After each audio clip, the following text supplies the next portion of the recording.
میرے حضور نے ارشاد فرمایا تمہیں جو رزق دیا جاتا ہے، مصائب سے تمہیں بچا لیا جاتا ہے، آتی آتی تکلیف ٹل جاتی ہے، تمہاری نصرت دشمن کے مقابلے میں ہوتی ہے، حاسدین کے مقابلے میں تم کھڑے ہو جاتے ہو، فرمایا تمہیں پتہ ہے یہ تمہیں کیوں ایسا ہوتا ہے؟ فرمایا الا بدعفائکم، جو تمہارے معاشرے کے کمزور لوگ ہیں جن کی تم نے مدد کی، فرمایا یہ ان کی دعاؤں کا نتیجہ ہوتا ہے، ان کے اٹھے ہوئے ہاتھ اللہ کبھی خالی نہیں موڑتا ہے۔ اس لیے لاچار لوگوں کی، دکھی لوگوں کی، بے بس اور بے آسرا لوگوں کی مدد کے لیے کھڑے ہو جایا کرو۔ وہ کسی نے کہا تھا کہ بڑوں کی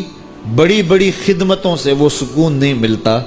جو چھوٹے چھوٹے لوگوں کی چھوٹی چھوٹی خدمتوں سے مل جاتا ہے۔ بڑوں کی بڑی خدمتیں بھی کریں تو وہ راضی نہیں ہوتے، لیکن چھوٹوں کی چھوٹی چھوٹی خدمتیں، یار غریب کو تو پیار سے کھڑا کر کے اس کے پشت پہ شفقت کا ہاتھ پھیر دیں تو وہ سارا دن خوشی سے گزار دیتا ہے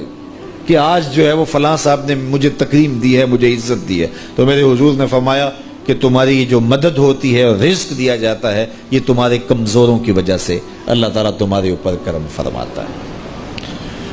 اچھا، ایک اور ذریعہ رزق کے اضافے کا حضرت عبداللہ ابن مسعود رضی اللہ تعالی عنہ کی مرویات سے۔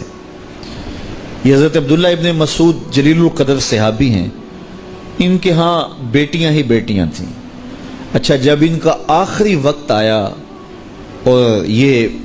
بڑے سخت بیمار ہو گئے تو نزع کی سی کیفیت طاری ہو گئی، تو حضرت عثمان غنی رضی اللہ تعالیٰ عنہ ان کا حال پوچھنے آئے۔ تو جب حال پوچھا، بیٹھے، گفتگو ہوئی، واپس چلنے لگے تو حضرت عثمان غنی نے اشرفیوں کی 2 تھیلیاں نکال کے حضرت عبداللہ ابن مسعود کو پیش کی۔ تو انہوں نے کہا کہ مجھے تو اس کی ضرورت نہیں ہے، میں تو اس دنیا سے جا رہا ہوں، تو یہ مجھے کیوں دے رہے ہیں؟ تو حضرت عثمان نے کہا کہ یہ آپ کی بیٹیوں کے لیے ہے، چونکہ آپ کی بیٹیاں ہی بیٹیاں ہیں تو یہ میں ان کے لیے پیش کر رہا ہوں، آپ کو تو واقعی ضرورت نہیں، دنیا سے جا رہے ہیں تو یہ ان کے لیے ہے۔ تو حضرت عبداللہ ابن مسعود نے پھر تھیلیاں موڑتے ہوئے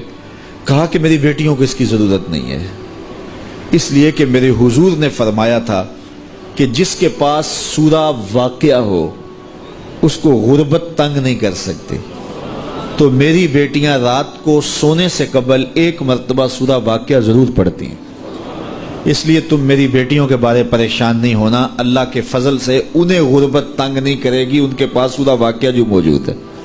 تو یہ کسی ایسے ضرورت مند کو دو جس کے پاس سورہ واقعہ نہیں ہے۔ تو سورہ واقعہ کی تلاوت یقیناً رزق کی فراوانیاں اور رزق کی برکتیں حاصل کرنے کا ایک ذریعہ ہے، اور دروازے کھل جاتے ہیں اگر سورہ واقعہ کی تلاوت تسلسل کے ساتھ کی جائے۔ اس لیے اپنے معمولات میں سورہ واقعہ کو شامل کر لیجئے گا، اس کی برکات سے انشاءاللہ رزق کی فراوانیاں نصیب ہوتی ہیں۔ جب کوئی دکھیے کے کام آتا ہے اور اس کی اعانت کرتا ہے تو پھر وہ راضی ہو جاتے ہیں۔ غریب پھنسے ہوئے ماں باپ، گھر بیٹی جوان ہو رہی ہے اور بڑھاپے کی طرف اس کا رخ ہو رہا ہے اور ان کے پاس ہمت نہیں ہے کہ ان بیٹی کو اٹھا سکیں، تو کوئی صاحب ثروت چپکے میں جا کے ان کی مدد کر دیتا ہے کہ تیری بیٹی میری بیٹی ہے اور اس کو تو نے گھر کی دہلیز سے اٹھانا ہے، تو پھر وہ ایک دم خوش ہو جاتا ہے اور آسودہ ہو کے اس کا انتظام کرتا ہے اس کی شادی کا۔ تو کوئی جانتا ہے کہ اس بوڑھے ماں باپ کے دل سے کتنی دعائیں نکلتی ہیں اور اس جو ہے وہ بیٹی کے دل سے کتنی تمنائیں اور کتنی جو ہے وہ نیک جذبات ان اشخاص کے لیے ہوتے ہیں جو ان کی مدد کے لیے کھڑے ہوئے۔ تو کوئی اس کا وزن ہے؟ کوئی وزن نہیں کر سکتا کہ اللہ تعالیٰ اس کی برکت کتنی عطا کرتا ہے۔ تو